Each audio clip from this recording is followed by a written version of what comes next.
Alice and Bob were walking through the park on a crisp autumn afternoon. The leaves crunched under their feet as they talked about their plans for the upcoming weekend. Alice suggested a trip to the mountains, an idea Bob enthusiastically supported. They continued their stroll, enjoying the comfortable silence that settled between them before Bob pointed out a particularly colorful tree. Alice smiled, agreeing that it was indeed a beautiful sight. They walked a little further, their conversation picking up again as they discussed what supplies they would need for their mountain adventure. Our house suddenly caught fire, but my wife only saved her first love's son, leaving our daughter to die in the flames. The grief was so overwhelming I passed out. When I came to, I had actually returned to the very day my wife brought her first love and his son into our home. This time I didn't hesitate. I flipped the table and demanded a divorce. I took my daughter and rushed to City A to start over. I want to see how this woman can support those two ungrateful freeloaders without me, the idiot who once sacrificed everything for her. Chapter 1. I've made up my mind. I want a divorce. I'll go to City A with you. Really? A surprised voice came from the other end, followed by a confused George. What made you suddenly change your mind? It's nothing. I've just finally seen things clearly. My voice was calm, betraying no emotion. All right, George. I've got the divorce papers ready. I'll come pick you up tomorrow night. After hanging up, I let out a long, deep breath. My eyes slowly drifted to a photo of my daughter. Memories from my past life came flooding in. In my previous life, our home was engulfed in a sudden blaze. I rushed back, nearly mad with panic, trying to charge into the fire. That's when I saw my wife, Maria, and her childhood sweetheart, Makoto, staggering out while carrying his son, Lucas. I frantically asked Maria where our daughter was, only to be shoved aside as she followed Makoto to the hospital without a second glance. In the end, I nearly died dragging our unconscious daughter out from the edge of the inferno. I ran to the hospital like a lunatic, clutching her in my arms, only to be told at the emergency room that all available doctors had been called by Maria to treat Lucas instead. Laughter rang out from Lucas. You've really got to remember to turn off the gas next time. If she hadn't rushed in to save you, you'd be a goner. She's basically your second mom. Thank you, Mommy Maria. Just then, a nurse ran over in a panic. Mr. Wong, your daughter has missed her best window for treatment. You should prepare for the worst. My vision went black, and I lost consciousness. When I woke again, my eyes landed on the old-style calendar in the living room, May 1998. I had returned to 10 years ago, the very day Makoto, the man who destroyed my family, first stepped into our home. I was shaken, excited, and filled with anticipation. That's when my daughter, Alicia, ran over and grabbed my hand, looking up at me with teary eyes. Daddy, I'm hungry. I picked up my perfectly safe daughter, eyes brimming with emotion. Okay, Daddy will make you something to eat. This time, I will protect you no matter what. Soon, I had 4 dishes and a soup ready and looked at Alicia with a gentle smile. Come on, Daddy will tear you a drumstick. Just as I reached for the chicken, a sharp voice rang out from the doorway. George, put that down. I looked up and saw Maria standing there with Makoto and a little boy. She rushed over and shoved me aside. George, who said you could touch the food first? Alicia was so scared she started hiccuping. I'm sorry, Mommy. I was hungry, so Daddy. Even if you're hungry, you hold it in. Were you reincarnated as a starving ghost or something? The guests haven't even sat down, and you're already rushing to eat. No manners at all. I pulled Alicia behind me and stared coldly at Maria. Maria, what's wrong with letting a child have a chicken leg? Do you really have to treat her like that? Maria scoffed, her voice full of disdain. I'm teaching her how to behave. If she grows up without discipline, she'll be just like you, completely useless. My knuckles turned white, and my chest heaved with fury. Makoto stepped in, pretending to be gentle. Maria, she's just a kid, let it go. Maria quickly put on a smile. Sorry you had to see that, Makoto. Then he removed his sunglasses and arrogantly extended a hand to me. You must be George, right? Nice to meet you. I'm Makoto, Maria's first love.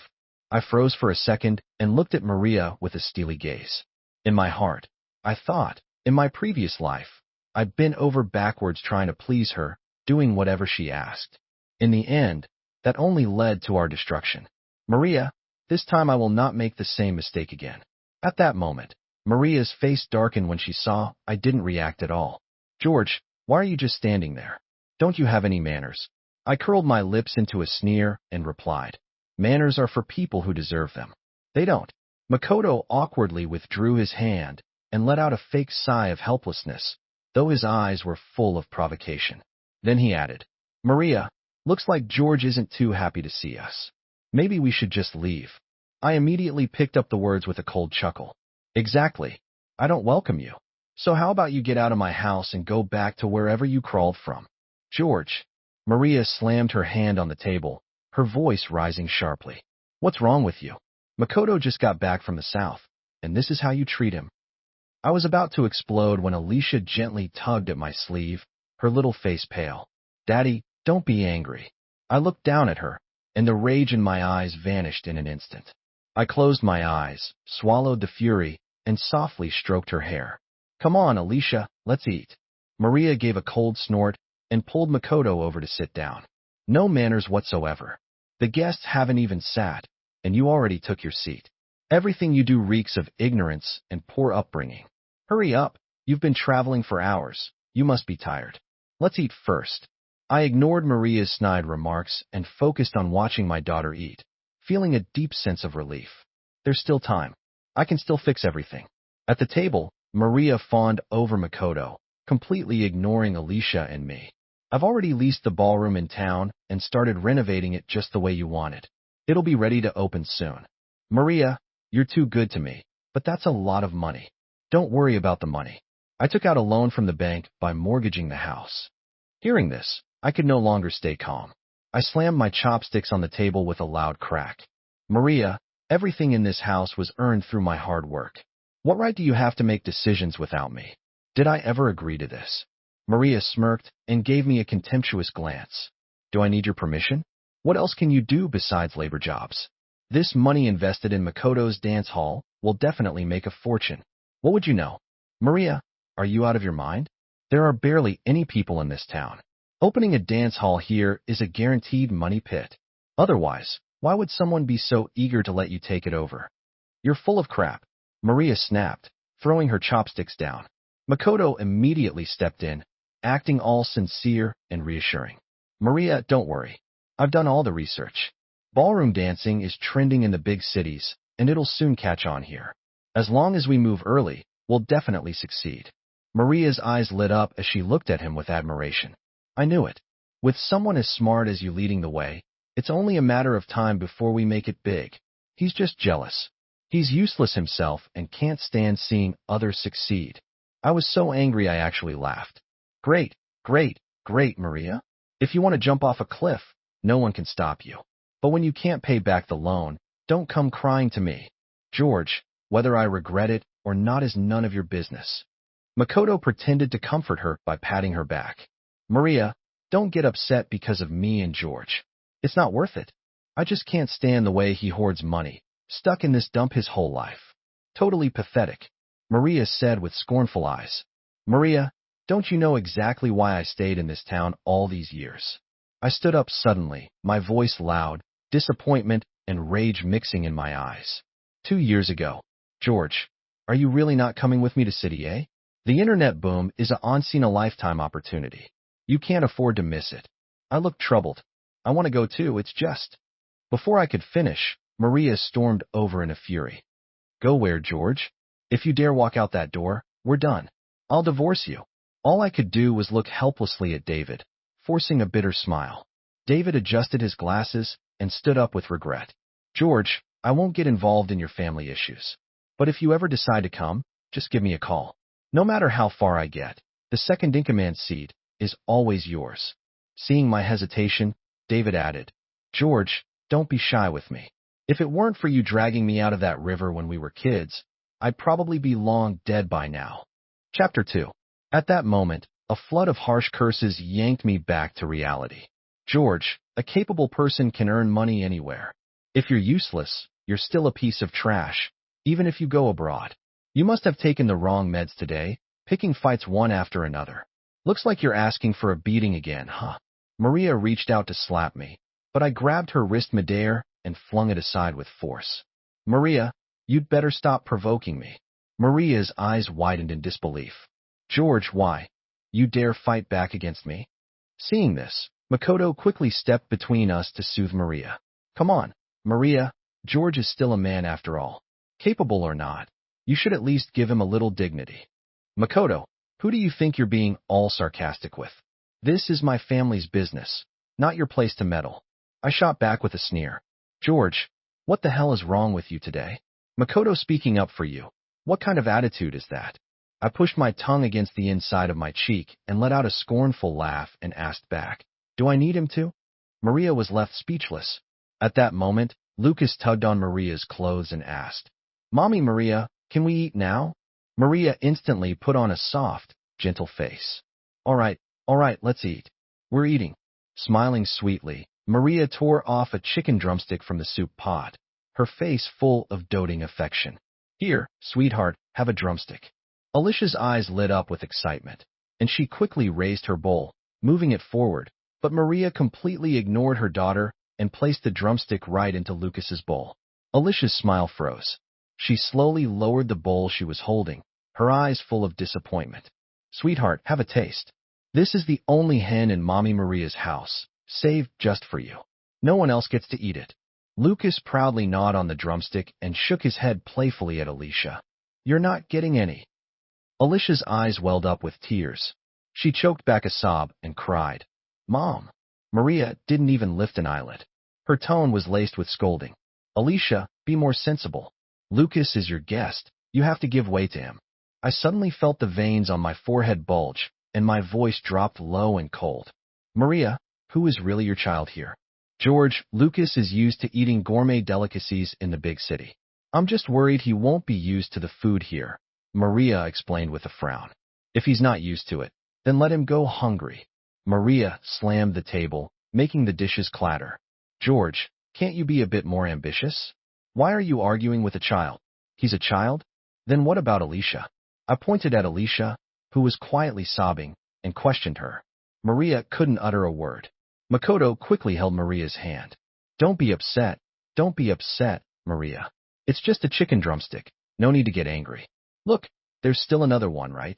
Maria stood up and tore off the other chicken drumstick. Alicia bit her lip and looked at her longingly, but Maria placed the drumstick into Makoto's bowl. Makoto, this one's for you. Isn't chicken drumstick your favorite? Makoto blushed slightly and smiled. Didn't expect you to remember that. Maria's cheeks suddenly flushed red. Did you forget? One night you brought me a chicken drumstick and said that besides me, the thing you loved most in this world was chicken. Yes. Makoto excitedly grabbed her hand. And later in that little grove, you even gave me your first kiss. Maria gently pushed Makoto away, her eyes glimmering flirtatiously. Oh, come on. Why are you bringing that up? Makoto seemed to suddenly remember my presence and quickly let go of her hand. Look at me. I got so carried away. I forgot George was here too. He looked at me cautiously. George, I didn't mean it like that. Please don't take it the wrong way. Maria shot me a disdainful glance, her face full of contempt. What's there to mind? I didn't even know him back then. I ignored them, picking up my chopsticks and continued putting food into my daughter's bowl. Just then, Lucas suddenly tossed his gnawed chicken drumstick at Alicia. Tastes awful. You stingy brat, take it back. Maria quickly rushed to comfort Lucas. Okay, you don't have to eat it. Then she turned around and shoved the saliva-covered chicken leg in front of Alicia. Alicia, there's still some left. Go ahead and eat it. Don't waste it. Tears of humiliation welled up in Alicia's eyes. Maria, you're telling your daughter to eat his leftovers. But Maria rolled her eyes and picked up the largest shrimp, dropping it into Lucas's bowl. What's with the drama? Eat it or don't. Here, Lucas, have this. Crash. I couldn't take it anymore. Furious, I stood up and flipped the table. Dishes shattered all over the floor. Eat. I'll let you eat. George, have you lost your mind? Maria staggered back, her high heels stepping into the spilled soup, disbelief filling her eyes. I've lost my mind. I raised the chicken, I cooked the food, and my daughter can't even have a drumstick? She has to scavenge for someone else's leftovers? Maria, what do you think this is, a charity meal for beggars? If that's how it is, then no one's eating anything. My roar cracked through the air like thunder. Maria's face turned pale, then red with fury. After a long silence, she finally squeezed out her words through clenched teeth. Fine. Very fine, George. You've really grown some balls. With that, she yanked Lucas's hand. Lucas, we're leaving. Mommy Maria will take you to eat fried chicken. And then, bang, the door slammed shut behind them. Alicia stared at Maria's departing figure, tears falling like a string of broken pearls. Daddy, does Mommy not want Alicia anymore? Her words pierced straight into my heart like a knife. The corner of my eye twitched uncontrollably, and I took a long, deep breath. Alicia, don't cry. Alicia, if Daddy takes you away from Mommy, would you be willing to go? Without the slightest hesitation, Alicia nodded and clung tightly to the corner of my shirt with her tiny hands. As long as I'm with Daddy, Alicia will go anywhere. I dropped to one knee and gently wiped the tears from her cheeks with my rough, calloused hand. Don't worry, Alicia. From now on, Daddy won't let you suffer like this again. As I spoke, I turned my head coldly toward the door, my eyes sharp and icy. In my heart I thought, I never wanted Alicia to grow up without a mother, but I never expected you wouldn't even spare her a shred of motherly love. Maria, don't you dare regret this. After a long while, the three of them returned home, laughing and chatting. I glanced at them as they came in. Lucas was holding a brand new toy in his hand. Then Lucas rubbed his eyes and suddenly asked, Mommy Maria, where does Lucas sleep? Be a good boy. Lucas, you'll sleep in your little sister's room for now. Maria spoke softly and casually pointed toward Alicia's bedroom. Lucas made a face at Alicia, then swaggered off toward the room. Alicia abruptly looked up, her eyes full of grievance as she turned to Maria. Mommy, what about Daddy and me? Maria avoided Alicia's gaze, her eyes dodging and uncertain. You too, George, since Makoto and the others just got back, they don't have a place to stay. They'll be staying here for now. You and Alicia can sleep in the main hall tonight. Just make a bed on the floor and make do for a bit. I sneered and asked coldly, and what if I say no? George, can't you be a little more generous? It's just for a few days. A few days, Maria? Maybe try thinking before you speak for once. Maria was trembling with rage. George, living under the same roof as someone as outstanding as Makoto is a privilege for you. Don't be so ungrateful. I looked at her, my expression icy and eyes filled with scorn. Oh, really? Crash. A loud, jarring sound of glass shattering suddenly rang out. Everyone was startled and turned in unison toward Alicia's room. Chapter 3. My origami cranes. They were a gift for Dad. I spent so long folding them just right. I hate you. The glass jar shattered on the floor. Alicia squatted down, crying, carefully picking up the scattered paper cranes in heartbreak. Lucas stood to the side, curling his lip arrogantly, and raised his foot to stomp on another perfectly folded crane. I hate you too. Alicia lunged forward, trying to shield the fragile cranes. This was the scene we walked into as the three of us opened the door. I hurried over to help Alicia up while Maria pulled Lucas into her arms and tried to comfort him softly. Daddy, he destroyed my paper cranes. I hate him. Alicia clutched the crumpled crane in her hands, crying her heart out. I gently wiped her tears, my chest aching for her. Maria, however, looked up in displeasure. Alicia, how can you say that to your brother?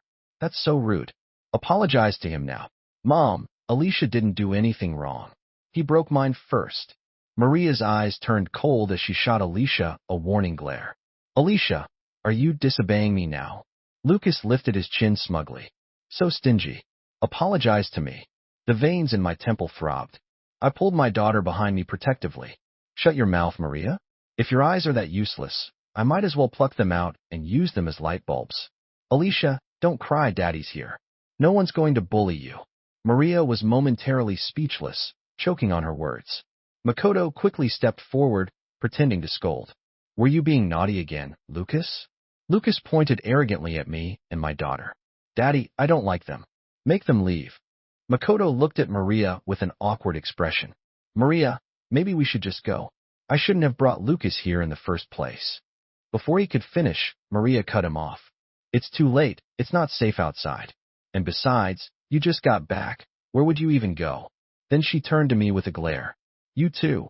Hurry up and apologize to Lucas. I clenched my fists, my voice turning to ice. Maria, do you really think I'm someone without a temper? Maria suddenly stepped forward and slapped me across the face. George, have I been too soft on you? I stared at her in shock, then shouted her name with a Maria, each syllable forced out through gritted teeth, full of burning rage. Maria stepped back in fear. Alicia's face was pale with fright. She clung to me crying, "Daddy, please don't." Makoto stepped in at that moment, looking helpless, speaking softly. "Maria, maybe just let it go. There's not enough room here anyway. I'll take Lucas to the guest house in town." Makoto made as if to leave. Maria quickly grabbed him and turned to me, her tone easing slightly.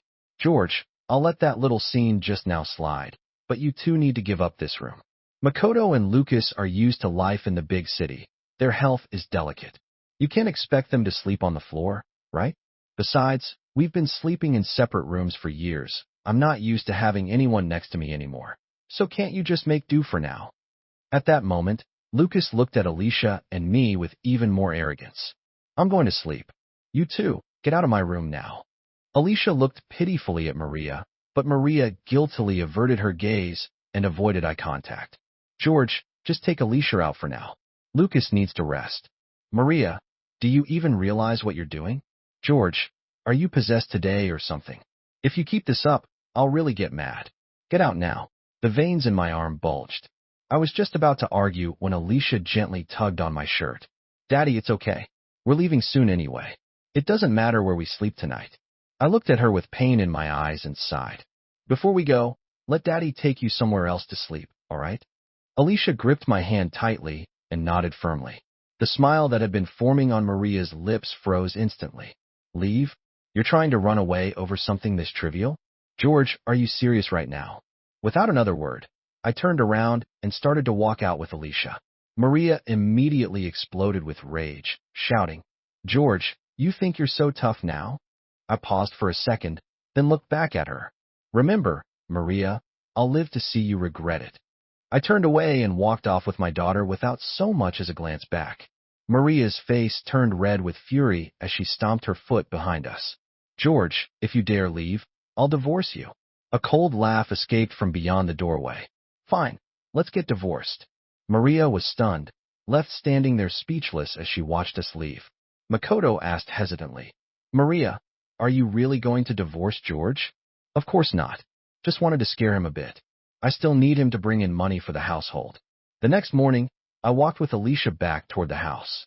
"Daddy, once we grab our things, are we never coming back again?" I squatted down and gently ruffled her hair. "That's right. Uncle David will be here this afternoon." Alicia nodded and followed me into the yard. But the moment we stepped through the gate, we were both stunned. Our clothes had been thrown out at the doorstep, scattered like trash. "Daddy, look. That's our stuff." My throat tightened. I hadn't even spoken yet when Maria walked out from inside. She gave a sarcastic laugh. "Oh, I thought you two weren't coming back. Maria, what's the meaning of this? I told you yesterday, if you dared to leave, we were getting a divorce. And since we're divorcing, why would your clothes still be in this house?" I simply sneered and silently bent down to start picking up the bags. Maria froze, confused, and blurted out, "What are you doing? Why aren't you apologizing?" "Forget it. I don't have the energy to deal with you." She turned to leave, then suddenly turned back as if something had just occurred to her. "Oh right, the grand opening of the dance hall is this afternoon. Come with me. I have something to discuss with you." "I'm busy." I turned my head, not even looking at her. "George, what the hell is wrong with you? This has to do with our future. You have to go." I paused for a moment, my mouth tightening at the corners. In my last life, I was meek and obedient my entire life, and when the dance hall opened, Maria didn't even invite me. Now she suddenly wants me there. She just wants to keep humiliating me in front of everyone. Fine. I slowly looked up, my voice icy cold. Perfect timing. "I have something to say to you too." Chapter 4. In the private room of the dance hall, the lights were dim, and the room buzzed with laughter and chatter. I sat with my daughter in a quiet corner while Maria and Makoto were seated closely together. Around us, people toasted and drank, the atmosphere lively. Speaking of which, back in the day, Makoto and Maria were the most recognized couple in our performing troupe.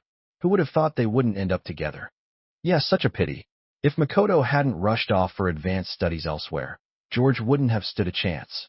Hearing these remarks, A faint blush crept across Maria's face. Makoto peeled some sunflower seeds and gently placed them into Maria's hand. Oh wow, so thoughtful. Makoto, don't tell us you two are rekindling your old flame. Makoto smiled without replying, while Maria bashfully lowered her head. I sat watching coldly, my fingers tapping silently on the table. Since we're all gathered here by fate today, why not let Maria and Makoto make up for their past regrets? Someone suddenly slapped the table and proposed it, and the others quickly chimed in. Yeah, exactly. Come on, have a cross-cup toast. Consider it a tribute to your once sweet romance. Maria smiled coyly, voice playfully protesting. Oh, stop it, you guys. A flicker of mockery crossed Makoto's face. He turned slightly, putting on an air of, Maria is married now, and George is right here. Everyone in the room turned to look at me. I curled my lips, shrugged, and spread my hands with an indifferent expression. The crowd kept goading. So what? Everyone in town knows Maria doesn't actually like George. And hey, being married doesn't mean you can't get divorced. Yeah, just drink, just one toast. Alicia tugged on my sleeve, her eyes full of unease. Daddy, maybe we should leave? I gave her a reassuring smile and gently patted her head. It's all right. Uncle David will be here soon. Makoto raised his glass, looking affectionately at Maria. Maria, everyone's being so enthusiastic. How about we just do one toast? Maria stole a glance at me. Seeing that I still showed no reaction, she bashfully raised her glass, interlocked arms with Makoto, and downed the drink in one go. The room erupted in laughter and applause. After setting down her glass, Maria gave me a deliberately awkward look. Don't get the wrong idea. It's just a happy occasion and a long overdue reunion. Nothing else. Don't worry, I'm not divorcing you. No problem. Shouldn't the next step be the wedding ceremony? I spread my hands casually. Go on, don't let me stop you. George, what nonsense are you spouting? Maria looked flustered and quickly averted her eyes. Yeah, George, come on. They were just teasing. Don't take it seriously. Here, let me toast to you instead. Makoto jumped in to smooth things over, flashing a fake smile. I quickly raised my hand to block him. Makoto's smile froze awkwardly on his face. At that moment, some of Makoto's lackeys spoke up. George, Makoto invited you to the grand opening of his dance hall. That was a show of respect. Don't act so ungrateful. Exactly. Be a bigger man, George. So what if Maria had a drink with Makoto? Are you really that petty? Maria, marrying you was the worst luck of her life. Maria bit her lip, clearly troubled. Please don't say any more. What's there to be shy about? He can't even compare to one of Makoto's pinkies. He doesn't deserve you at all. If you ask me, you should just divorce him. You and Makoto are the real perfect match. Makoto's lackey kept piling on the insults. I curled my lips into a mocking smile. Maria, is this why you wanted me here today? Maria's heart suddenly tightened, panic flashing across her eyes. She waved her hands frantically, stammering out an explanation. No, it's not like that. But before she could finish, I cut her off. Doesn't matter. If that's what you want, I'll give it to you. Maria froze, a flicker of anger flashing in her eyes. George, what kind of nonsense are you spouting now? She snapped. Everyone else in the room burst into laughter. Some even mocked me to my face. Knew it. He's just a simp, always thinking of Maria's feelings before his own. Well, who could blame him? Maria's got that charm. Without her, he probably wouldn't survive a day. Hey, George, do you even think her farts smell like roses? Hearing all the flattery, Maria instinctively straightened her posture and gave a faint, satisfied nod. All right. No more sitting around, someone called out to change the subject. Your dance hall specializes in ballroom dancing, right? How about a little performance for us? Makoto gave a show of hesitating, glancing around at the group. Well, ballroom dancing needs a partner. But his gaze clearly and deliberately landed on Maria. Someone jumped in right away. Maria knows how to dance, doesn't she? You two can do it together. Makoto immediately stood and walked over to Maria, politely extending his hand. A blush rose instantly on Maria's cheeks, her eyes full of feigned shyness, though they still darted toward me instinctively. I stared at her quietly, a cold smirk slowly forming on my lips. Makoto took her hand without waiting, and Maria let out a fake little gasp, draping her arm over his shoulder. Makoto naturally wrapped his arm around her waist. The music began to play. Maria and Makoto started dancing on the small stage in the private room. I watched them with a bitter smile, the entire scene drenched in irony. If her heart was never mine to begin with, even if I were to relive this life 1,000 times over, all I'd ever get would be coldness and indifference. Even a moth flying into the flame gets a moment of heat in the ash. But in my last life, I was like a madman, pouring every ounce of love I had into her. And in the end, it only led to both me and my daughter meeting a tragic death. Just then, outside the dance hall, 3 black sedans screeched to a halt at the front entrance. David stepped out with a briefcase in hand, followed by several subordinates. Inside the private room, the music reached its final notes. Makoto dipped Maria low, holding her waist as their faces moved closer and closer, locked in a gaze full of fake affection. I watched it all, filled with contempt.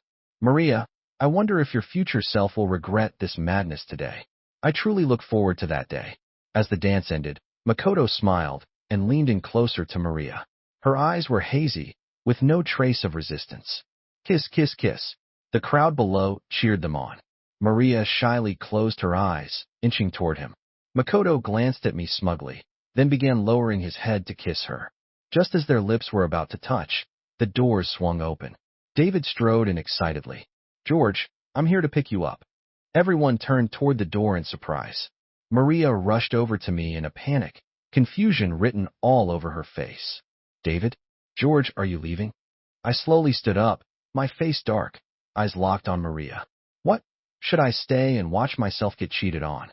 Maria's expression changed instantly, her voice rising in anger. George, what kind of nonsense is that? As she raised her hand to slap me, I grabbed her wrist midair and, without hesitation, slapped her hard across the face. Maria clutched her cheek, staring at me in disbelief.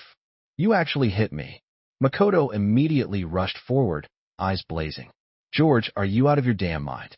I glared at him and let out a cold laugh, then slapped him too. Hard.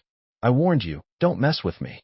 My voice wasn't loud, but it carried an authority no one dared challenge. Makoto staggered back several steps, eyes meeting mine, brimming with rage and shame. Clutching his face, he shrank away like a coward. I scoffed at his pathetic look and sighed lightly. Then I turned around, grabbed the divorce papers from David's hand, and threw them against Maria's chest. Sign it. Let's end this cleanly. Chapter 5. Maria stared at the divorce papers, her pupils contracting in shock, face filled with disbelief. She grabbed my arm tightly. This is what you wanted to tell me? You want a divorce? Before I could answer, Maria's girlfriend started laughing from the sidelines.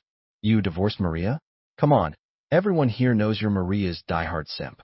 Who do you think you're fooling? Exactly. A simp should know his place. You think dragging a few people over here to put on a little show is going to help you save face? Hearing that, Maria let go of my arm. She straightened her back, lifted her chin, and seemed to regain her confidence. George, you've really disappointed me. All this drama just to cling to your pathetic pride, and you even dragged David into it. She scoffed, rolled up the divorce agreement, and hurled it at me. Respect is earned, not staged. Playing mind games only makes me sick. I laughed angrily, shaking my head as I bent down to pick up the papers. Then I handed them back to her, eyes icy cold. Maria, are you blind? The divorce papers are right in front of you, and you call this acting? I don't have time for this nonsense. Sign it already. Let's end this and go our separate ways. Maria smacked the papers aside and roared with fury. George, don't you dare push your luck. I shot her a sidelong glance and replied coolly. I'm pushing my luck. Maria, from the moment you brought Makoto and his son into our home, from the moment you started being cruel and petty toward Alicia, you should have known this day would come.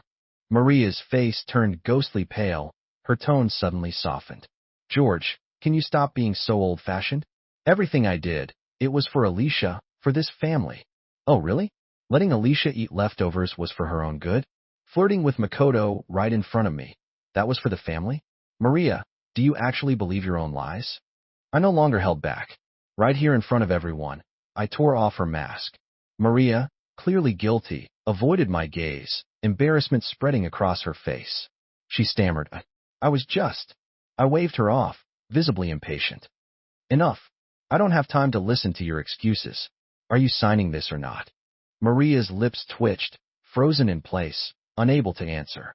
At that moment, Makoto stepped forward and unbelievably tried to threaten me.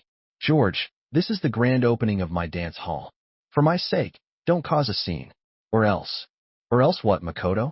Who the hell are you to think your name means anything to me? The neon lights of the dance hall flickered, casting a harsh glow on my sharp profile. Makoto's face twisted with frustration, but facing my glare, he fell silent and backed away again. Maria, stop wasting time. I held out the papers again, but she smacked them out of my hand with force. George, will you knock it off already? Can't you see where we are? There are people watching. Just because you don't care about saving face doesn't mean I don't. Her face flushed with rage. She suddenly turned and shouted toward Alicia. Take your father home. Don't let him keep humiliating us here. Alicia clung tightly to my clothes, looking timidly at Maria. But then, summoning all her courage, she lifted her little face and shouted back, I won't. Daddy isn't humiliating us. Mommy is. Maria's brow furrowed so tightly that her perfectly drawn eyebrows looked ready to shoot upward. Alicia, even you dare talk back to me? If I don't teach you a lesson today, I'm not your mother. As she lunged at our daughter, hands outstretched, I kicked her aside with a swift motion, shielding Alicia behind me with care. The room instantly fell dead silent. Maria gripped the wine table in pain, her red-painted nails dragging a screech across the tablecloth. George, you've really grown bold lately. Now you dare lay hands on me. First you bring people to cause trouble at Makoto's dance hall. Then you try to threaten me with a childish stunt like divorce. I've tolerated you again and again. Did you really think I wouldn't turn on you? At that moment, David stepped out from the shadows with a cold, contemptuous snort.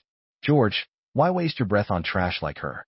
God knows how much Alicia suffered all these years. I sighed softly and rubbed my brow with resignation. Sorry you had to see this. I spoiled her for far too long. She won't get the chance anymore. Maria's rage exploded. She charged forward and slapped me hard across the face. Oh, so now I'm the one who mistreated you, huh? George, you want a divorce? Fine, I'll grant your wish. She snatched the divorce papers and scribbled her signature, then slapped them hard against my chest. George, don't you dare regret this. I gave the papers a cold glance, then calmly took my daughter's hand and walked out the door. Makoto hurried forward, sidling up to Maria with a full, concerned voice. Maria, did you really go through with it? George must have just acted out in a moment of anger. Maria looped her arm through his and casually brushed aside a stray lock of hair near her forehead. She replied with a sneer, You're just too kind. I'm not really divorcing him. Signing was just to give him a way to save face. After he cools off at home, he'll realize what a mistake he made and come crawling back to apologize. Hearing that, Makoto let out a deep sigh of relief. A smug look soon spread across his face. Meanwhile, the private room filled once again with noise and laughter, as if nothing had happened. Chapter 6. Outside the dance hall, David patted me on the shoulder.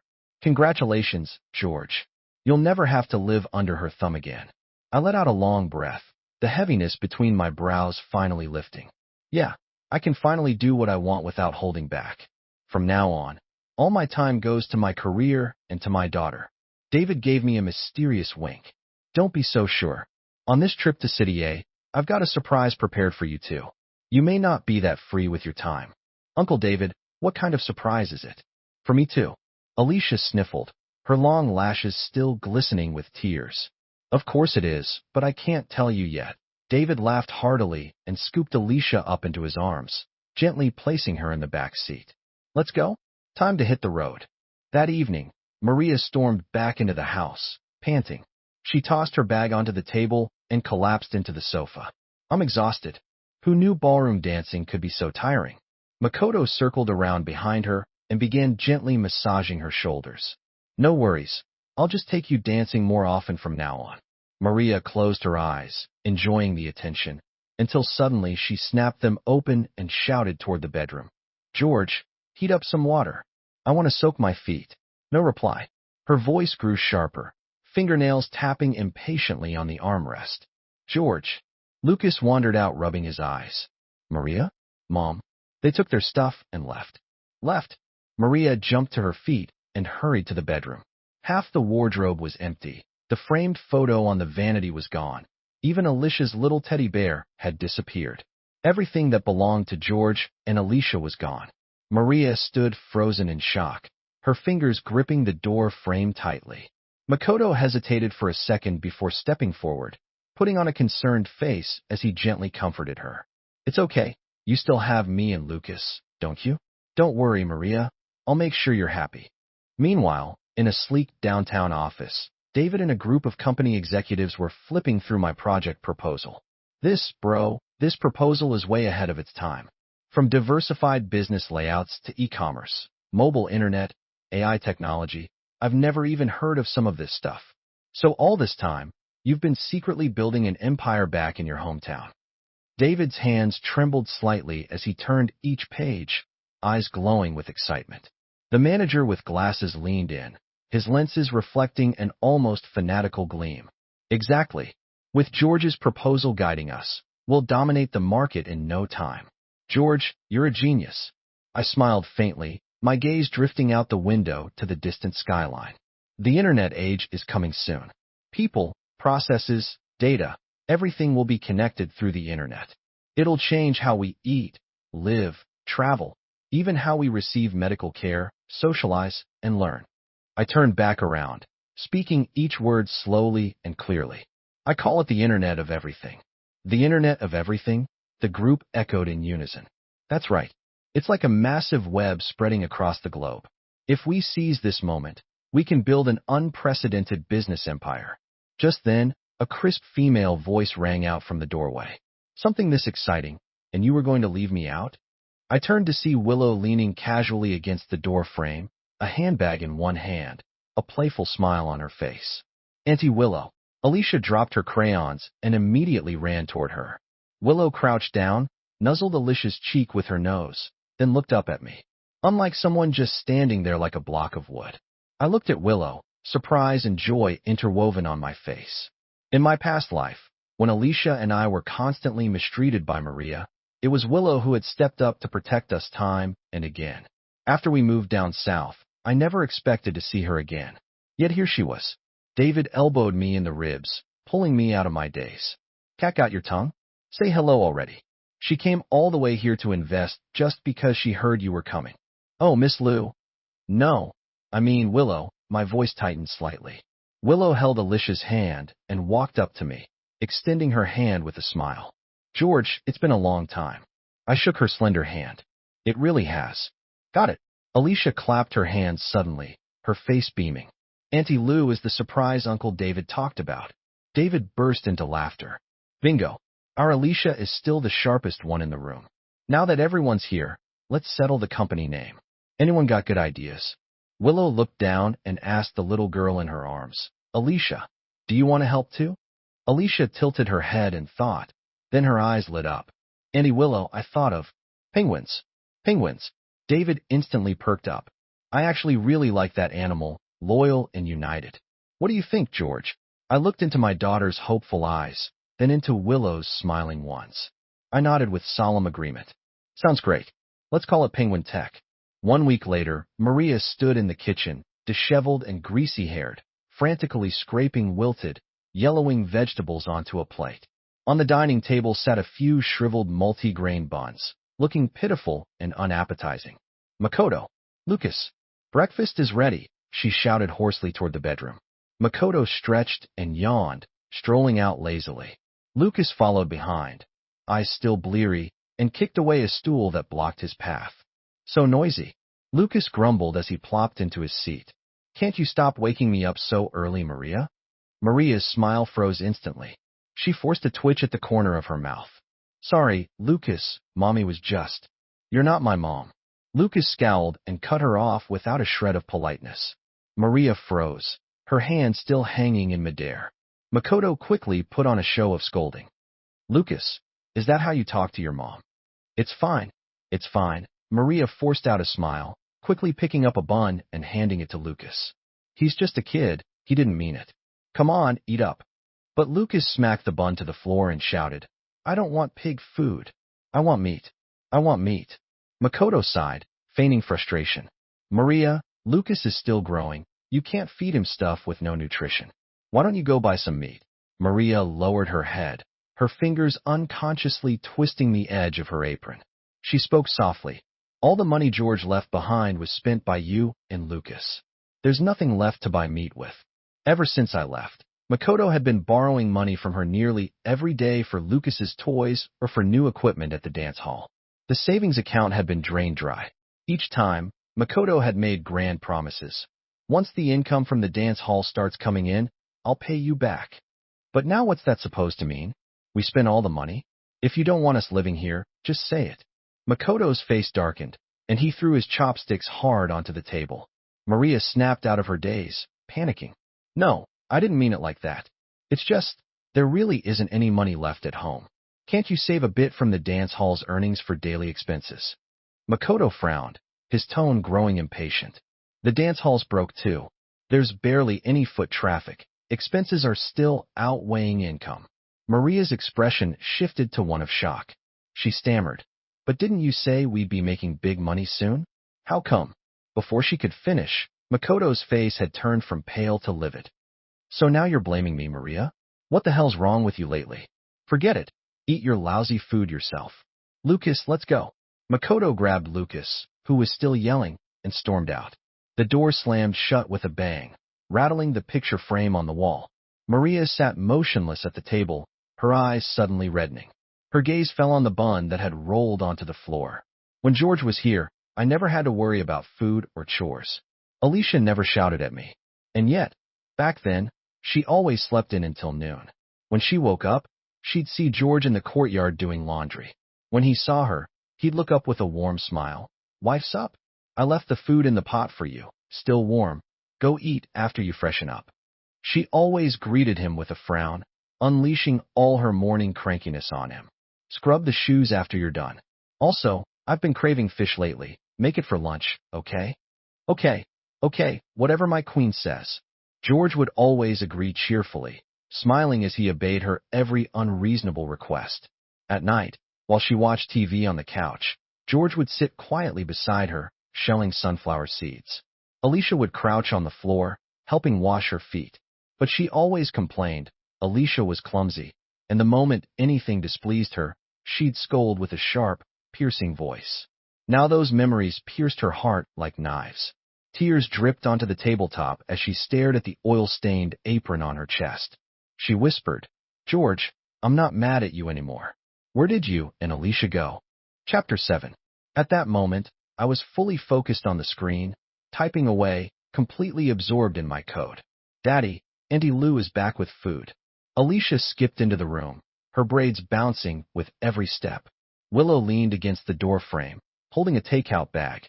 George, you've got to eat, even when you're working. As I reached out to take the food, I caught sight of a faint scar on her wrist. That scar, she got it in my past life, trying to protect Alicia from Maria's claws. Thanks. My voice came out a little hoarse. Willow smiled softly as she turned. A few strands of her hair brushed against the back of my hand, leaving behind a gentle scent of jasmine. 2 years later, I paced nervously in my office, anxiety and anticipation written all over my face. Willow sat in front of the computer, glancing now and then at her watch, a trace of worry in her eyes. It's done. The door burst open, and David charged in, panting. I raised my trembling hand, holding high the certificate bearing the bright red stamp of approval.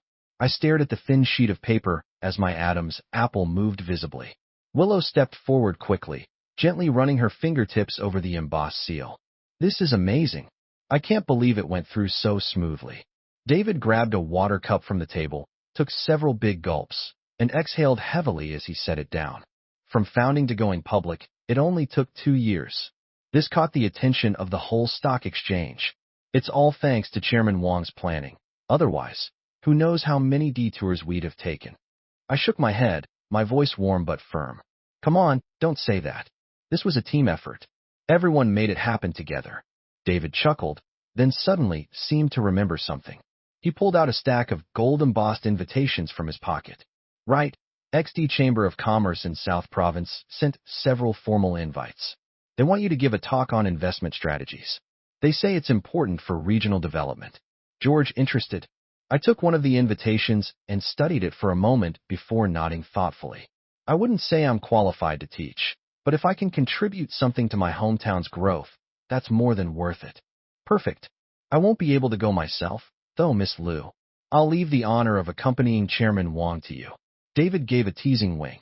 Willow's earlobes turned coral pink, but she coolly slipped the invitation into her handbag. The next morning, I boarded a flight to South Province with Willow and Alicia. Right after landing and settling into the guest lodge, Willow grabbed my wrist. George, your South Province is featured investment expert now. You can't be seen looking like that. Come on, I'm picking out your outfit. I glanced down awkwardly at my simple shirt and slacks. But before I could object, Alicia clutched my fingers, her round eyes sparkling like honey. Daddy, just listen to Annie Lou, okay? I smiled with resignation. All right, you win.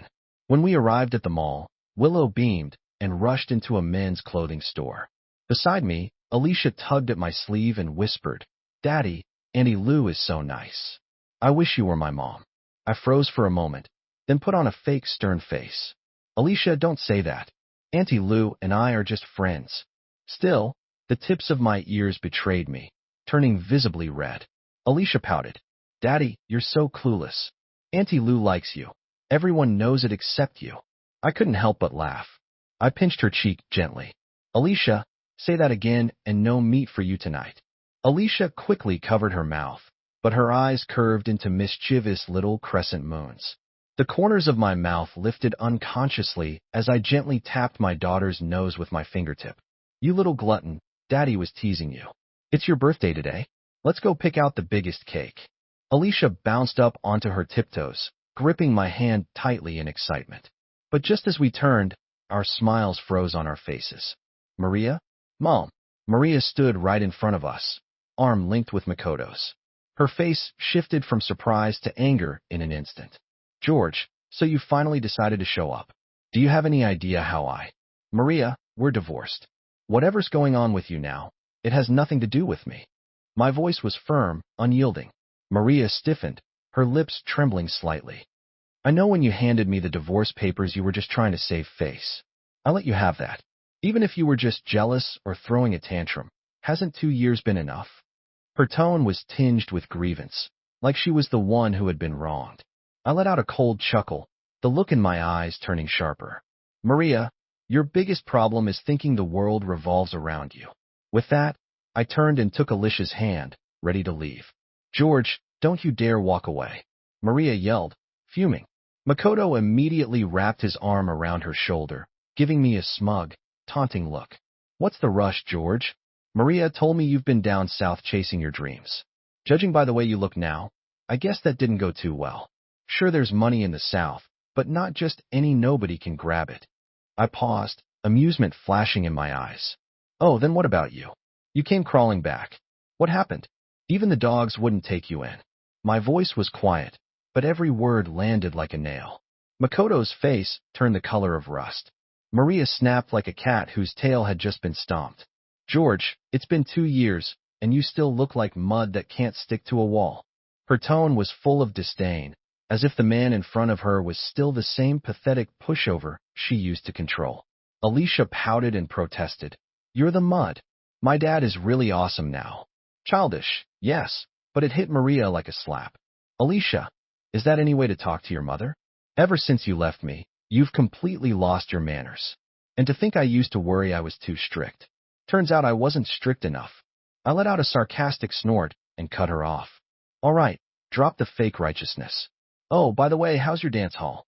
Should be circling the drain by now, right? Makoto exploded.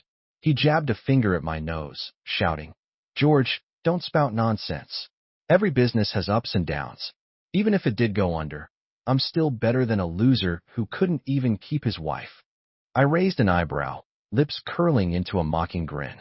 Is that so?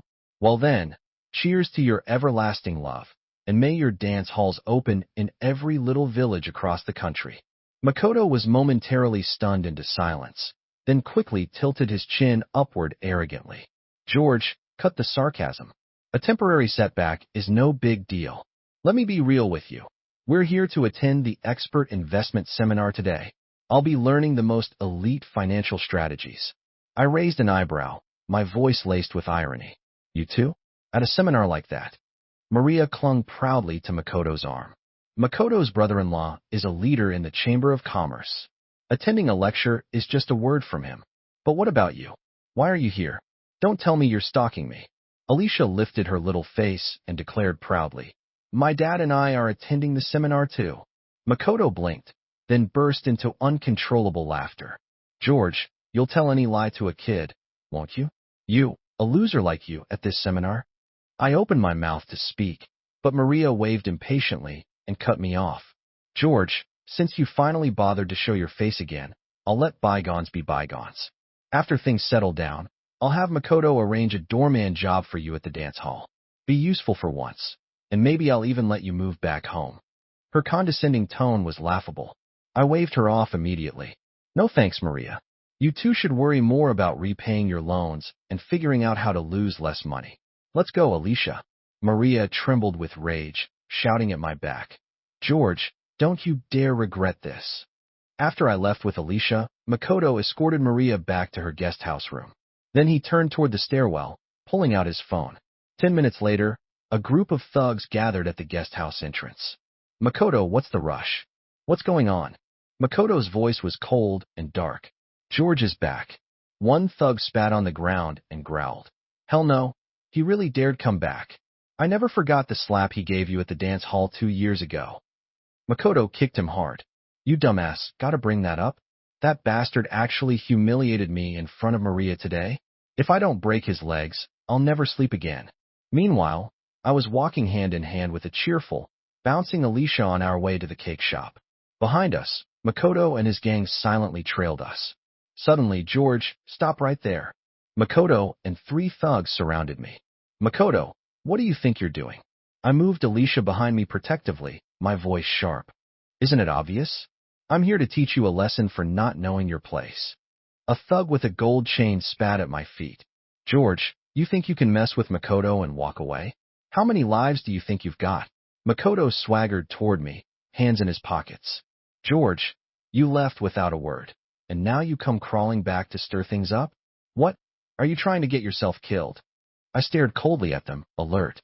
I came back and tried to avoid you. Don't flatter yourself. Suddenly, Makoto lunged and grabbed my collar. Cut the crap. Don't think I don't know why you're here. You're still chasing after Maria, aren't you? Well, give up that fantasy. Maria is my woman now. I'm divorced from Maria. I have zero interest in your pathetic drama. Now move. Chapter 8. I turned, grabbing Alicia's hand, ready to leave, but Makoto suddenly shoved me from behind. Alicia stumbled and nearly fell. I caught her just in time. Makoto spat on the ground and kept pressing forward. Get on your knees right now and lick my shoes. Maybe then I'll let you leave. Otherwise, I'll snap your damn legs. I stood still. Makoto spread his arms theatrically. Look at this loser. Can't even take a lifeline when it's handed to him. Hold him down. The thugs rushed in and slammed down on my shoulders, pinning me where I stood. Alicia leapt forward, biting one of the thugs on the arm. Let go of my daddy. Let him go, you little brat. You want to die? Makoto grabbed Alicia by the collar, lifting her off the ground as her legs kicked in the air. My eyes burned with rage. Makoto, put my daughter down, or I swear to God, I'll rip you apart. Makoto threw his head back and laughed, then tossed Alicia to one of the thugs and pulled out a switchblade. Let this little bastard watch her daddy beg for mercy today. The blade flashed, but in the split second before it struck, I surged forward, broke free, and slammed a powerful hook punch straight into Makoto's nose. He staggered back, blood gushing from his face. Motherfucker, get him. Break his damn legs. Makoto clutched his face, screaming hysterically. The thugs lunged again, fists raining down like hail. I shielded my vital points, but I was being forced back, blow after blow. Then stop right there. A cold, commanding female voice cut through the chaos. You've got some nerve. Willow strode in, heels clacking sharply against the pavement, with several towering bodyguards behind her. She scanned the group with icy eyes before locking onto Makoto. The bodyguards dropped their gift bags and quickly subdued the thugs with ease. One guard stepped forward and kicked Makoto hard in the gut, sending him sprawling. Makoto curled up, groaning in pain. Who the hell are you people? Alicia seized the moment to break free. She ran, crying, straight into Willow's arms. Auntie Lou, those bad guys were hurting me and Daddy. I rushed forward and knelt down beside Alicia, checking her carefully. You okay? Did they hurt you? Alicia shook her head. I looked up at Willow. Our eyes met, and we nodded in silent understanding. Makoto staggered to his feet, trying to bark out more bravado. I'm talking to you. Who the hell do you think you are? Willow shot him a cold glare and slapped him hard across the face. Apologize. Makoto roared back. Do you even know who I am? He clutched his stomach, his gold chain swinging wildly. My brother-in-law, Paul, is a board member of the XD Chamber of Commerce. Smack. Another slap. I said apologize. The bodyguard stepped forward again, and Makoto started retreating in panic, throwing up his hands. Okay. I'm sorry, all right. He forced the words through gritted teeth, eyes full of venom as he glared at me. Get lost. With a single command from Willow, Makoto and his thugs slunk away, utterly humiliated. As they disappeared down the street, Willow turned to me. I sighed. Maria's first love. An awkward look flashed across Willow's face. She quickly changed the subject. Anyway, try on the clothes I picked out for you. Let's see if they fit. That's when I noticed the neatly stacked shopping bags on the floor. Alicia trotted over obediently. Auntie Lou, do I get new clothes too? Of course you do. Willow crouched down and gently pinched her cheek. It's your birthday today, Alicia. Auntie Lou even got you a present. Alicia clapped her hands with joy. I couldn't help smiling at the heartwarming scene in front of me. The three of us returned to the guest room to change. Not long after, both Willow and Alicia stepped out, dressed in formal outfits. You look amazing, Alicia. You're like a little fairy. Alicia looked up at Willow with her bright eyes and said, Auntie Lou, you're so nice. I wish you were my mommy. Willow's cheeks turned scarlet in an instant. What? That depends on what your dad thinks. Alicia patted her chest and promised solemnly. Don't worry, Auntie Lou, I'll make sure you become my mommy. Willow laughed, then playfully tapped Alicia on the nose. You little rascal. Just then, the sound of the door opening drew their attention. They turned together, then gasped in surprise, covering their mouths. I stood in the doorway in a perfectly tailored black suit. The clean lines and precise fit brought out my tall, refined frame. It was as if I'd become a new man. Wow! Alicia exclaimed dramatically. I scratched my neck, suddenly nervous. Why are you two looking at me like that? I tugged at my tie awkwardly. Is it weird? I can go change. No. Willow rushed forward to stop me, without noticing Alicia's mischievous little foot sneaking out. Willow tripped forward, and I instinctively opened my arms. She crashed straight into my chest. For a moment, our eyes locked, and time seemed to freeze around us. Alicia stood nearby, giggling behind her hands, her eyes sparkling with mischief. Auntie Lou's face is so red. You two are being mushy-eyed. Chapter 9. A rapid knock at the door shattered the tender moment. Is Expert Wong here? The provincial leaders are arriving at the venue. They're here to present your award. President Song pushed open the door, but choked halfway through his sentence. Am I interrupting something? Willow quickly stepped back and lowered her head, smoothing her hair to hide her embarrassment. I cleared my throat awkwardly. Not at all, President Song.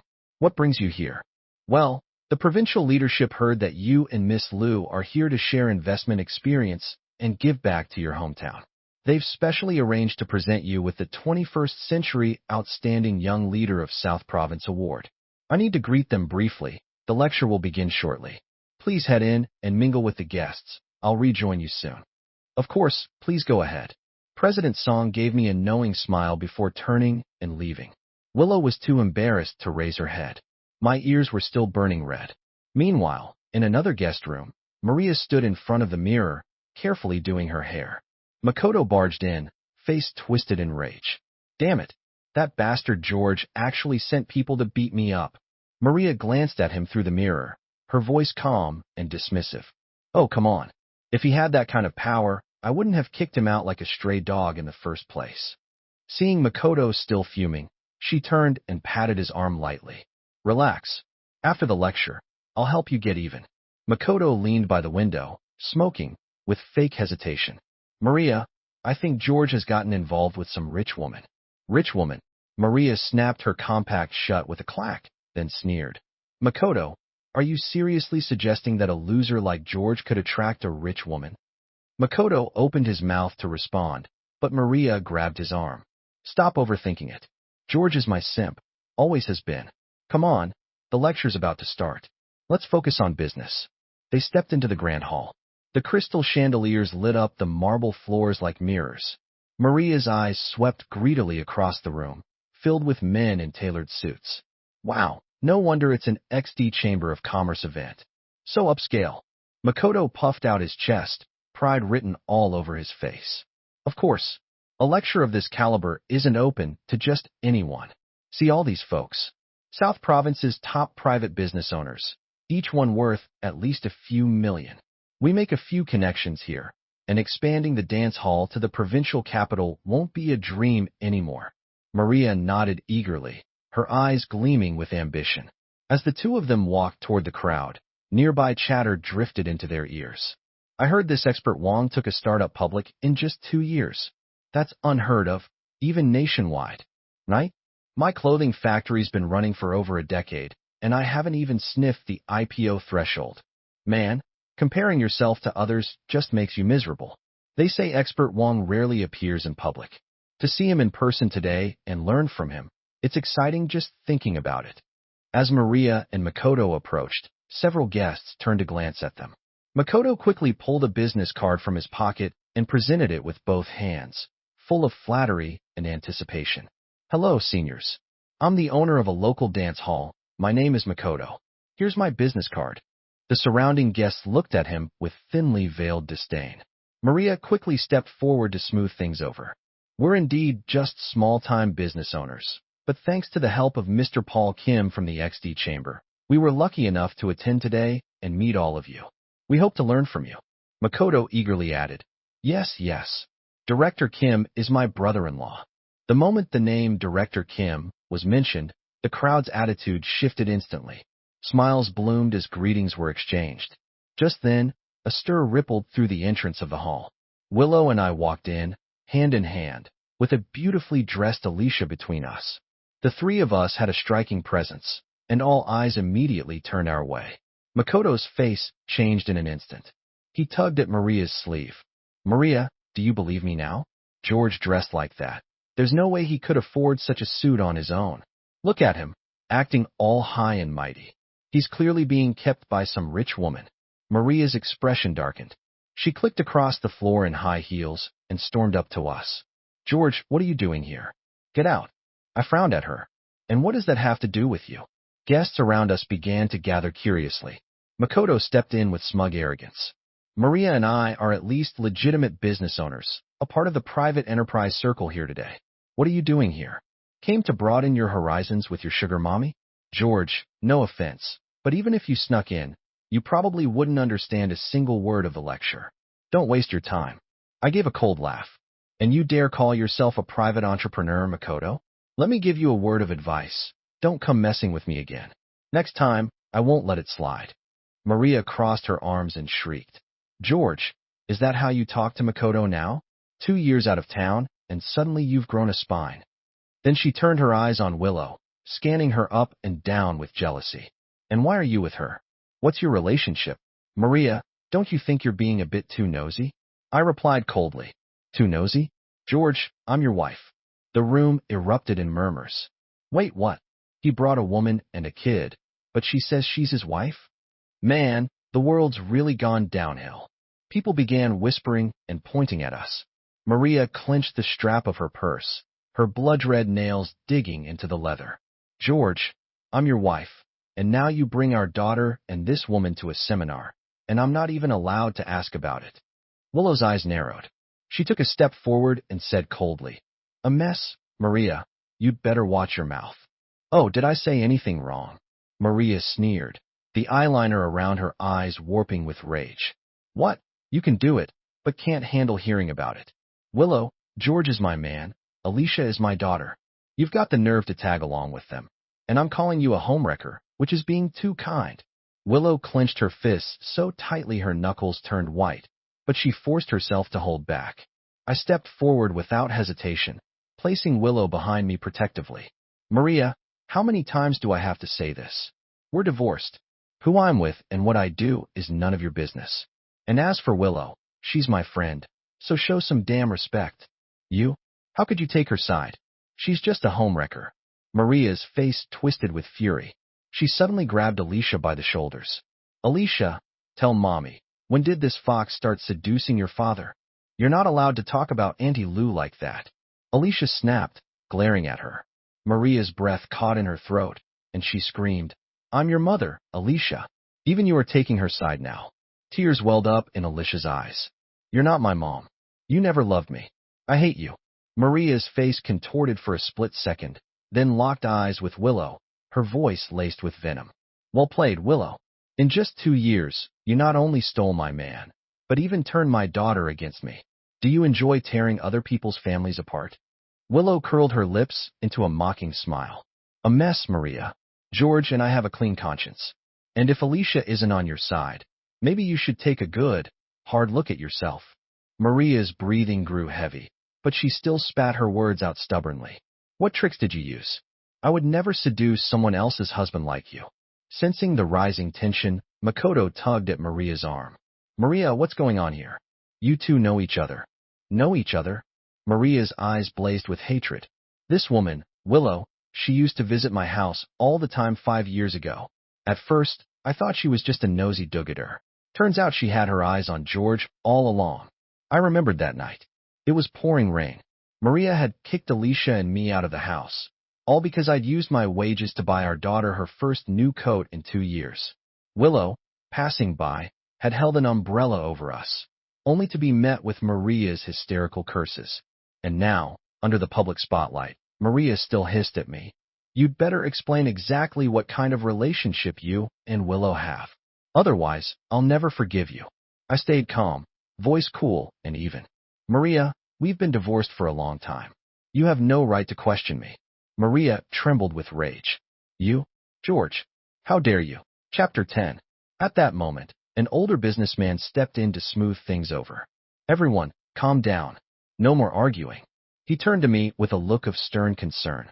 Young man, I have to say a few words. You're still young. Why waste your time cozying up to some rich woman instead of learning a proper skill? You're embarrassing us private entrepreneurs. I tilted my head, surprised. I'm embarrassing you? The man continued. Now, I'm not trying to lecture you, but young people should stay humble. You need ideals, ambition. Look at all of us here. Even at our age, we're still learning. I let out a sigh and chuckled softly. You're not wrong, just aiming it at the wrong person. Seeing the conversation was going nowhere, I turned to leave, but Makoto suddenly stepped in, blocking my way. Everyone heard that, right? With that kind of attitude, what right does he have to be here?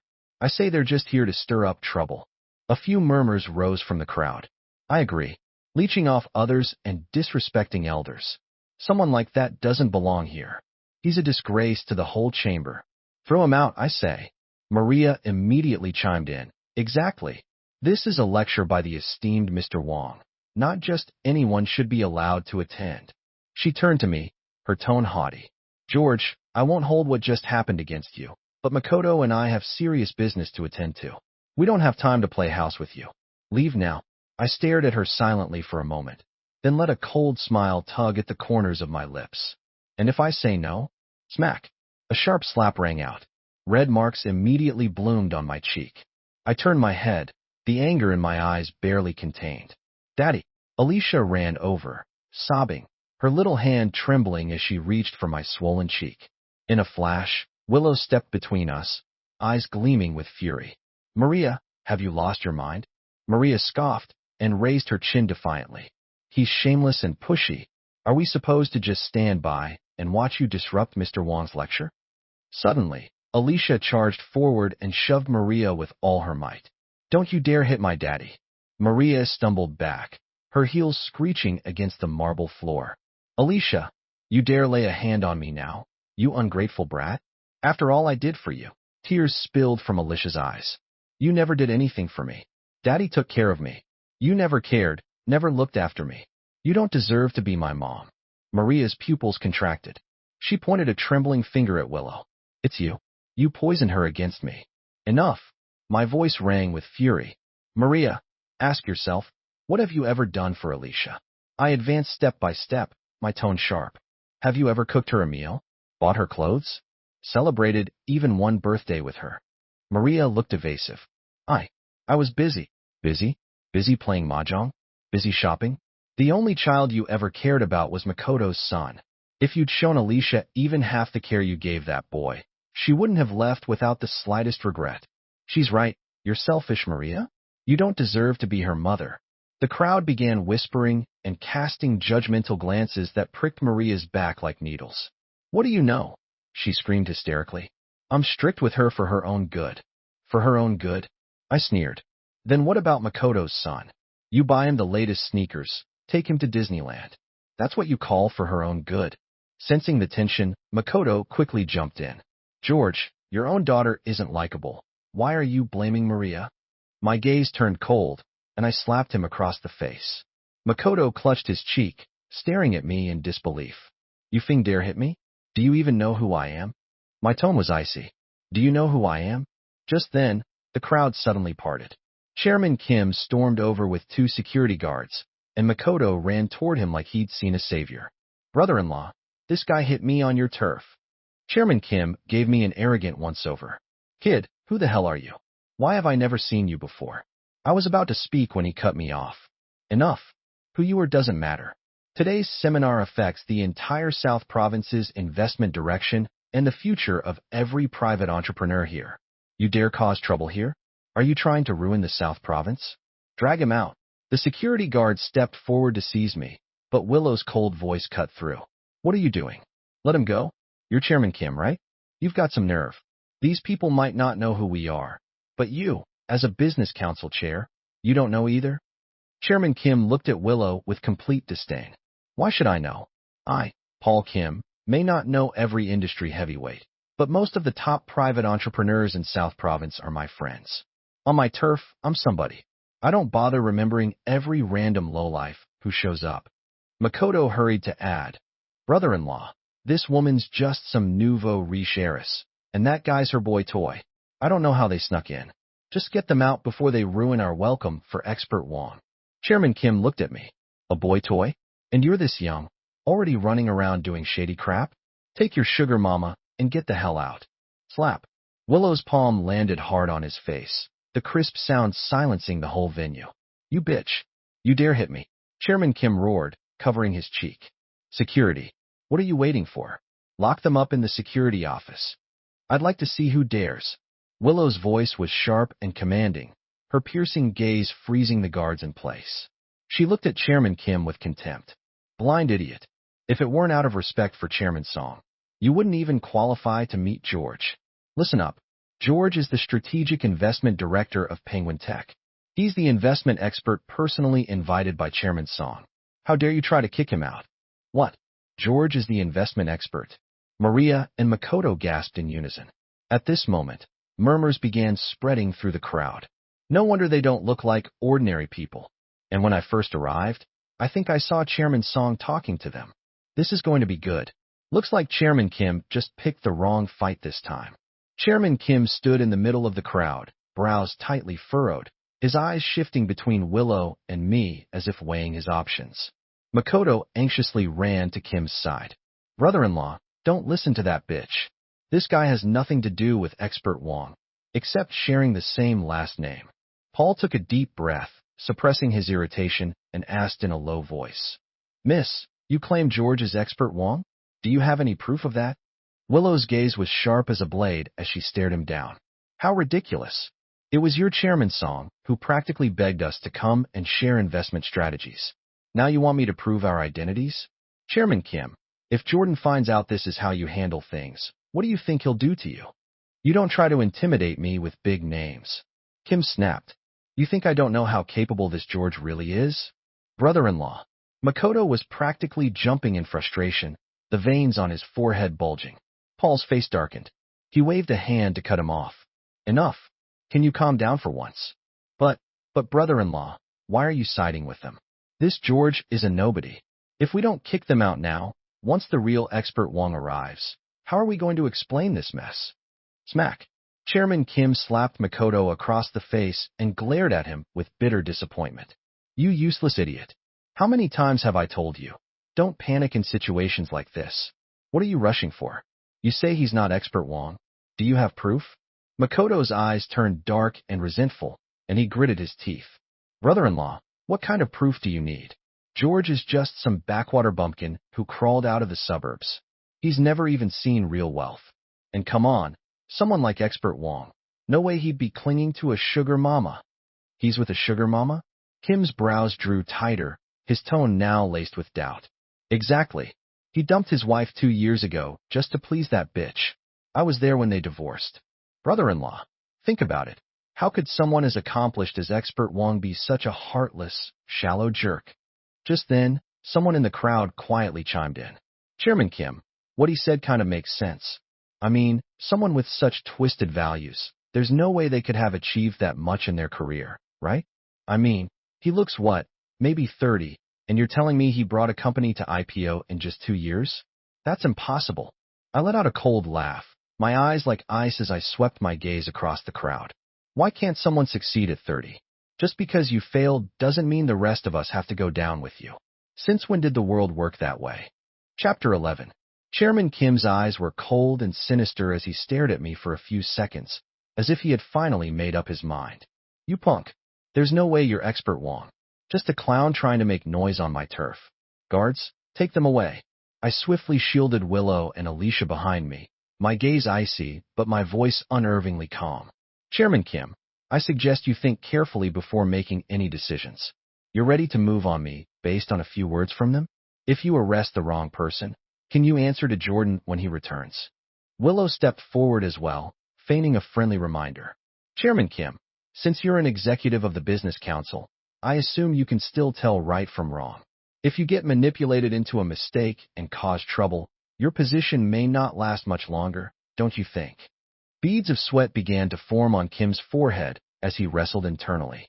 Just then, Maria suddenly rushed forward, pointing at me and yelling, Enough from you all. George, this whole scene, you're just stirring drama to steal the spotlight. Do you even realize where you are? This isn't the place for your tantrums. Willow gave a mocking laugh. Maria, you're truly full of yourself. You lived with George for years. Did you ever really try to understand him? Maria was enraged, shouting, Shut up, you home-wrecking slut. Who are you to judge my man? No one knows better than me what George is capable of. Willow stood her ground, calmly retorting, Then you really have zero self-awareness. Of course you've looked down on him from the beginning. How would you have known anything about him? The way you treated him all these years, everyone in town knows about it. Besides, you're divorced now. Even if I admire him, what does it have to do with you? Upon hearing that, Maria suddenly snapped, screaming like a madwoman. She lunged forward, trying to tear at Willow's dress. So this is your true face, Willow? You parade around like a lady, but behind closed doors, you're just a shameless tramp. George, what's so good about that bitch who's been ridden by thousands and cursed by 10,000? Is she really worth abandoning your wife for? My eyes turned cold in an instant. I raised my hand and delivered a sharp slap across Maria's face. 10 years of marriage, and this is how you insult me and insult her. Maria staggered backward, covering her face as tears streamed down uncontrollably. You actually hit me for her? George, I'm your wife. I gave my youth to you for 10 years. How could you treat me like this? A sneer curled at the corner of my lips, and I turned my head away, refusing to look at her. Makoto seized the chance to rile up the crowd. Chairman Kim narrowed his eyes and waved his hand. Take these troublemakers away. The security guards shoved the three of us roughly toward the exit. Inside the security office, I groaned as my back hit the wall. Willow quickly moved to support me. Suddenly, the door was kicked open. Makoto's gang of thugs stormed in. You think we forgot about last time? Time to settle the debt. The lead thug kicked me hard in the stomach, though his eyes were glued to Willow. Damn, how did I not notice this chick was this fine before? If I get a turn with her tonight, this whole trip to the provincial capital will be worth it. The gang exchanged sleazy grins and started closing in on Willow with lust in their eyes. Gritting my teeth through the pain, I threw myself in front of Willow to shield her. Out of respect for our hometown ties, I'll give you a word of advice. Don't do anything stupid. But the thug shoved me away with force. My head slammed into the corner of a table. Blood immediately started streaming down from my forehead. Another thug pinned Willow against the wall, already fumbling with his belt. In desperation, Willow struggled, fear flashing in her eyes. Just as the thug was about to press himself onto her, a sharp voice rang out from the doorway. "Stop right there." Makoto entered with Maria by his side. "Idiots. If something happens in here, no one's going to be able to save your asses." Makoto kicked the thug aside and looked down at me. "George, the big shot expert Wong, not enjoying your time in the security office, huh? How about this? Get on your knees, apologize to me, and I'll have my brother-in-law let you go." Maria chimed in softly. "Just swallow your pride. All right." Willow couldn't hold back. "You want George to kneel and apologize to him? Maria, do you still not see the truth? He really is." Before she could finish, Maria slapped her hard across the face. "You're the one who doesn't know her place. Calling him George like you two are lovers? How sweet. You filthy tramp. Dressing like some classy woman. But all you know is how to seduce men. You were born to be trash." She raised her hand to strike again, but I grabbed her wrist in midair.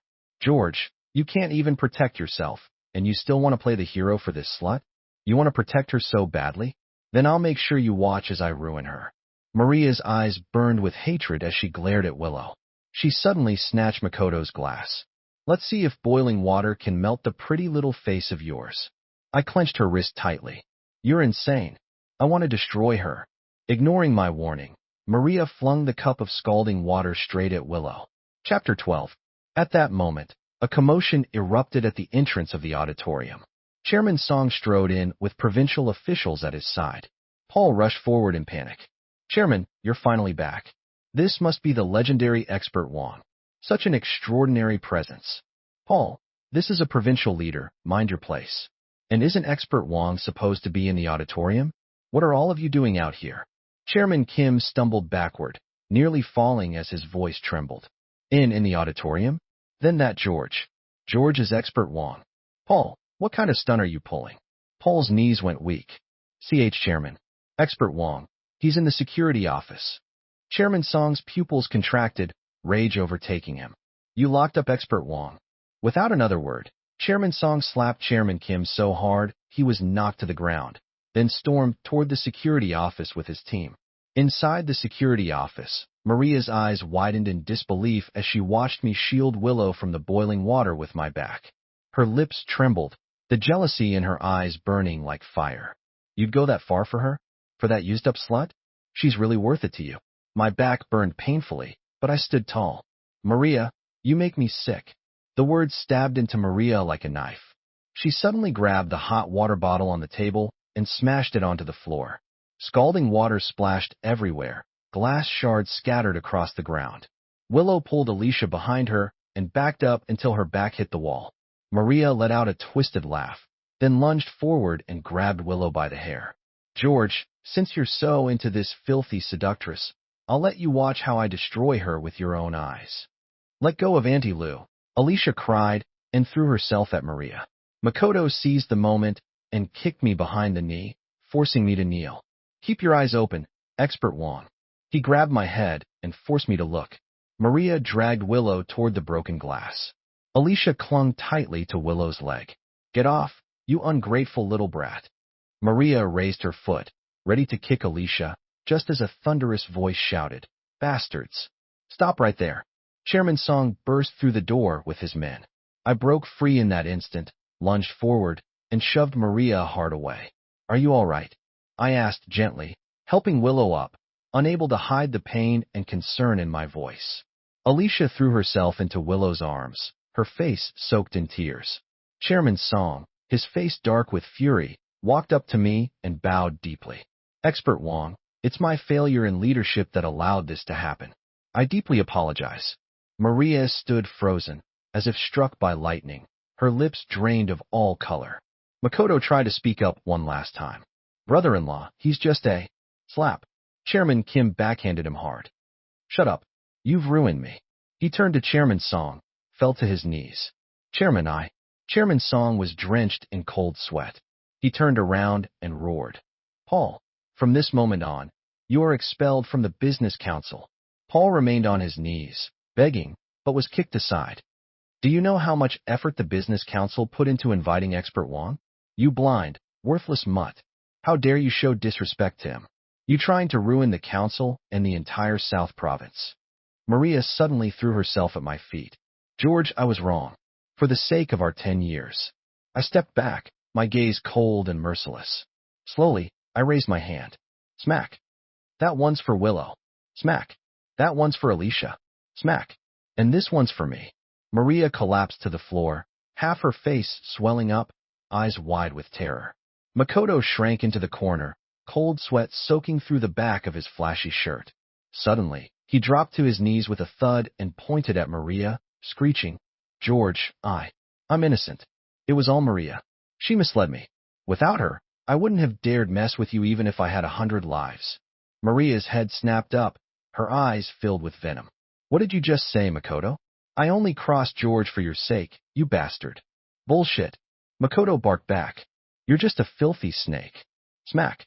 Another slap from me shut his mouth. Shaking the sting from my hand, I turned to Chairman Song. These people, leave them to you. Chairman Song instantly understood and barked out orders. Notify every chamber of commerce in the province. Starting now, Makoto's nightclub is blacklisted. I glanced at the thugs trying to slip away. And as for you, go turn yourselves into the Public Security Bureau now. Mr. Wong. Makoto suddenly lunged forward and clung to my leg. That nightclub is my life. Please. I kicked him away without hesitation. Makoto and Maria were dragged out. Chairman Song bowed to me once more. Expert Wong, I apologize on behalf of the council for everything you've endured today. I waved my hand. Chairman, this wasn't your fault. No need to blame yourself. Just then, the previously silent provincial leader stepped forward with a warm smile. I've long heard of Expert Wong's reputation, and to see you so young in person is even more impressive. With talents like you, our nation's future is bright indeed. An aide stepped forward with a gilded trophy. This is the Outstanding Youth of the 21st Century Award from the provincial government. I hope you'll accept it. I tried to decline politely, but Governor Liu insisted on placing it in my hands. Everyone then moved to the auditorium to begin the seminar. Later that night, outside the nightclub, Maria pounded frantically on the tightly shut door. This is my nightclub. You can't just lock me out. The bank manager sneered and threw a stack of documents in her face. Yours? You lied on your financials to scam a loan, and you still think you have a claim? Keep dreaming. Wait for the police to settle accounts with you. Makoto sat slumped on the ground, hollow-eyed, then suddenly snapped, slapping Maria across the face. This is all your fault, you damn jinx. Of all people, you had to mess with George. You cursed us both. Makoto, do you even have a conscience? I mortgaged my house to help you open this place. I haven't even finished repaying the loan. How dare you blame me? That's on you, not me. You did this to yourself. Now get lost. I don't want to see your face again. At that moment, the sound of police sirens grew louder, approaching from afar. Makoto, you're suspected of fraud. Come with us. As the cold handcuffs clicked shut around Makoto's wrists, Maria collapsed to the ground. And on the giant advertising screen of a distant skyscraper, the image of me giving a speech was playing, its dazzling light so bright she couldn't open her eyes. Chapter 13. The next day, I pushed open the old wooden door of my family home, holding the property deed in hand. Willow followed behind, gently holding Alicia's hand. It's been 2 years since I was last here. I ran my fingers along the familiar grain of the door frame, overcome with emotion. Thanks to the help of the officials after everything that happened, the house my father left behind is finally back in my name. Willow stood quietly by my side, a soft, gentle smile on her face. Just then, Alicia looked up earnestly and said, Auntie Lou, this is your home now too. She blinked mischievously. Like, forever kind of home. Before Willow could respond, the courtyard gate suddenly burst open. Maria stumbled in, disheveled and frantic. Her clothes were a mess, but when her eyes locked onto mine, a crazed glint lit up in them. Honey, I knew you wouldn't stay mad at me. I knew you still love me. I yanked my arm free from Maria's grip. What are you doing here? This is our home. Her voice was pleading, but the moment she saw Willow, her expression turned cold and venomous. What's she doing here? Willow stepped forward, her tone laced with sarcasm. Maria, have you already forgotten? You illegally mortgaged George's family home without his permission. What's it to you? Maria shrieked. She turned back to me, her voice instantly soft and sweet. Honey, I know I was wrong. Can't we start over? Start over? So you can keep mistreating Alicia? Or maybe look for another chance to hand over everything I own to Makoto. Suddenly, Maria dropped to her knees, sobbing uncontrollably. I have nothing left now. The nightclub's shut down, the house is being auctioned off, even Makoto is. She clung tightly to the hem of my pants. For the sake of our 10 years of marriage. I bent down and pried her fingers off me one by one. Maria, it's been 10 years. Have you ever once cared about this home? About us? Maria opened her mouth, but no words came out. Get out, I roared, turning away from her, not sparing a second glance. Maria, her face streaked with tears, slowly walked out. The courtyard fell silent once more. Alicia ran up and grabbed my hand. Daddy, don't be mad. It's my birthday today. Willow smiled and gently ruffled Alicia's hair. How about we head inside? It's Alicia's birthday. I'll cook a few dishes and we'll celebrate properly. Yay? Cake time. Alicia cheered, pulling both of us toward the house. Candlelight flickered warmly inside, illuminating 3 smiling faces. With her hands clasped together, Alicia whispered, I wish Auntie Lou could be my mommy, and I hope Daddy can be a little braver. My ears turned bright red, and the fork in my hand clattered onto the plate. Willow lowered her head, stirring her tea, the tips of her ears tinged pink. Daddy, hurry up and say something. Alicia stomped her foot anxiously. You clearly like Auntie Lou. You even sneak peeks at her photos in the middle of the night. Willow, I am you. I stammered, palms sweaty, until I finally looked up only to meet Willow's smiling eyes.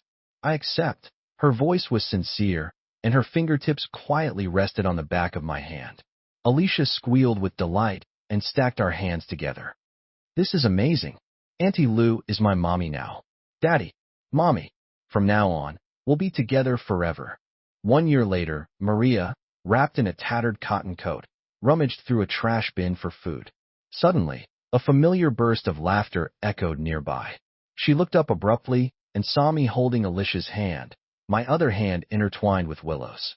Alicia wore a pink puffer jacket, her cheeks rosy as she looked up, chatting away, making Willow laugh so hard she bent at the waist. Maria instinctively reached out. The moment I turned my head, she quickly ducked and used her greasy, messy hair to cover her face. Daddy, that beggar's staring at you. My eyes briefly passed over the pile of trash, then I calmly adjusted Alicia's hat. Don't know her. Let's go. The setting sun stretched our 3 shadows long across the pavement. Maria turned her face away, tears falling like rain.